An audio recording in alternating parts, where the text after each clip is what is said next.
Salut à tous et bienvenue sur canalturf.com pour évoquer le programme de ce samedi 16 avril avec un quintet plus qui aura pour cadre l'hippodrome de Paris-Vincennes. Il s'agira du prix de la Lorraine, un exercice de vitesse, 2100 mètres, départ lancé, pas de quoi déranger notre favori numéro 7 Udo Zoiler. Non seulement il reste sur une série de bons résultats en pareille société, il est confirmé à ce niveau. Il a des références à faire valoir à Vincennes et possède en 1:11.5 le meilleur chrono du peloton, la meilleure réduction kilométrique sur ce tracé. Le 4 va très bien et au mieux, il vient de s'imposer sur l'hippodrome de Lyon-Parilly. C'est vrai qu'il a de la tenue, il est confirmé sur les parcours de longue haleine, mais il a également de la vitesse, on atteste sa victoire obtenue à Cagnes-sur-Mer sur un 2150 mètres départ lancé. Déféré des 4 pour la première fois, c'est un choix prioritaire. Le 3 Urgos vaut mieux que ne l'indiquent ses derniers classements bruts. Sachez qu'il évoluera sur un tracé à son entière convenance. Sachez également qu'il sera déféré pour l'occasion. Mieux vaut donc le racheter. Le 9 dans cette épreuve, c'est Sahara Fairytale qui vient de prouver sa bonne forme en s'imposant dans un R5 quintet sur la petite piste. Une confirmation était attendue malgré son numéro 9 peu enviable derrière la voiture. Ensuite, je retiendrai le 5 Teach of Pad et le numéro 1 Taifeko Sax, respectivement affiché 5e et 3e dernièrement à Lyon-Parilly. Derrière va très bien. Teach of Pad qui sera déféré les 4 pour l'occasion et confié avec Raffin, et Taifeko Sax qui sait finir vite. Ensuite, je retiendrai les 2-10 ans de cette course, le numéro 13 Winning Love qui me semble en mesure de venir brouiller les cartes, et le numéro 11 Capello Bob qui m'avait bien plu lorsqu'il avait terminé deuxième du Udo Zoiler sur ce tracé, c'était le 27 septembre. 7, 4, 3, des choix prioritaires. Ensuite pour les places, on retient le 9, le 5, le 1, le 13 et le 11. Suite du programme, la deuxième, le 215 cadet me semble être un choix prioritaire. Le cheval s'est montré irréprochable l'an dernier, 2 victoires et 2 places de deuxième. Il sera ici déféré des 4 pieds pour la première fois après une course de rang très profitable récemment. Il doit pouvoir jouer la victoire, même topo avec le 213, Corsaire du Roi. Le cheval était estimé, ménagé par Christophe Hamel, il sera pieds nus pour la première fois. Il faut y voir un signe de confiance, 215 et 213. Dans la 6e, le 607 Call Me Keeper mérite crédit. Son entraîneur ambitionne à terme le prix d'Amérique avec ce cheval de premier plan, un Suédois de qualité, 4 courses en 2016, 4 victoires, 3 à Vincennes, l'autre à Enghien. Il a gagné très facilement, pas plus tard que samedi dernier, sur un 2100 mètres à Vincennes, et ce dans l'excellente réduction kilométrique d'une 10-6 sans avoir eu et donné l'impression de forcer ce jour-là. Il doit pouvoir remettre le couvert.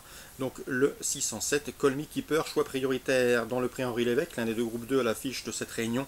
Nous avons au départ des B de qualité, à savoir Sébastien Garato qui attaque en force. Il a terminé deuxième de cette course l'an dernier avec Aladdin des Cajoles. Il pourra cette fois-ci viser la victoire, pourquoi pas avec le 7 Billy de Montfort, une instrument irréprochable qui collectionne les podiums et compte déjà de nombreux succès au niveau groupe.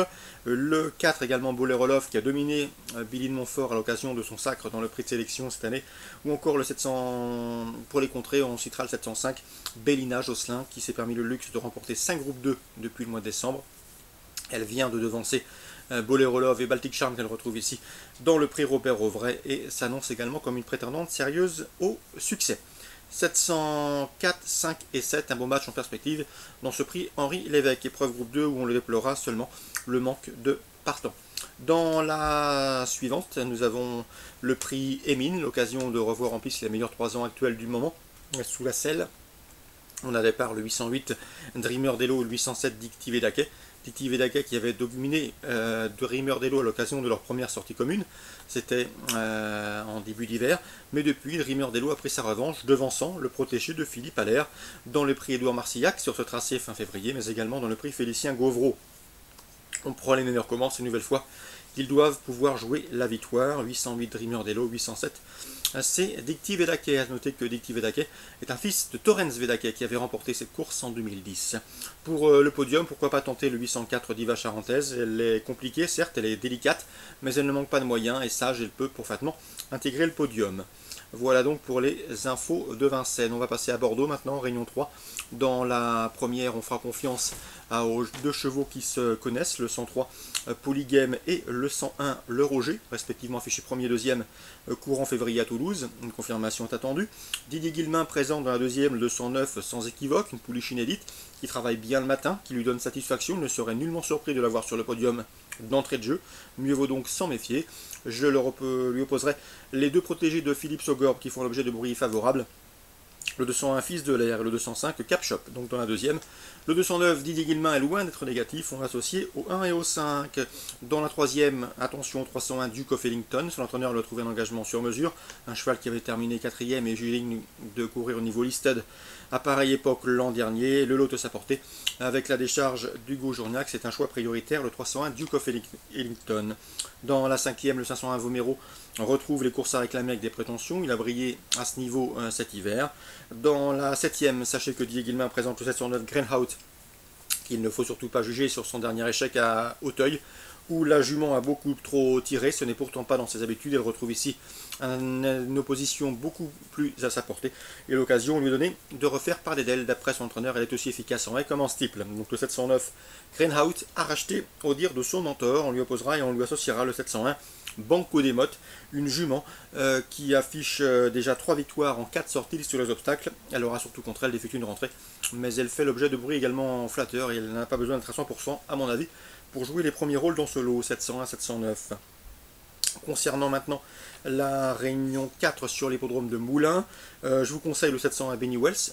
Son entraîneur lui a trouvé un engagement sur mesure. Elle affiche 2 places de deuxième en autant de sorties cette année. L'opposition dans ses cordes, il n'y a que des juments. Elle doit pouvoir jouer également la victoire. Et enfin, dans la réunion 5 au Croisé-la-Roche, j'aime beaucoup le 903. C'est Carlotta Citrus qui était irréprochable depuis ses débuts. Lauréat à Cherbourg et deuxième dernièrement à la Capelle. Un bon numéro derrière les ailes de la voiture. Bref, cette protégée de Björn Group doit pouvoir jouer également les premiers rôles. Donc en réunion 5 au Croisé-la-Roche, c'est le 903. Et à Moulins, en réunion 4, c'est le 701. Voilà pour les infos de ce samedi 16 avril. Bonjour à tous, bonne journée et rendez-vous demain.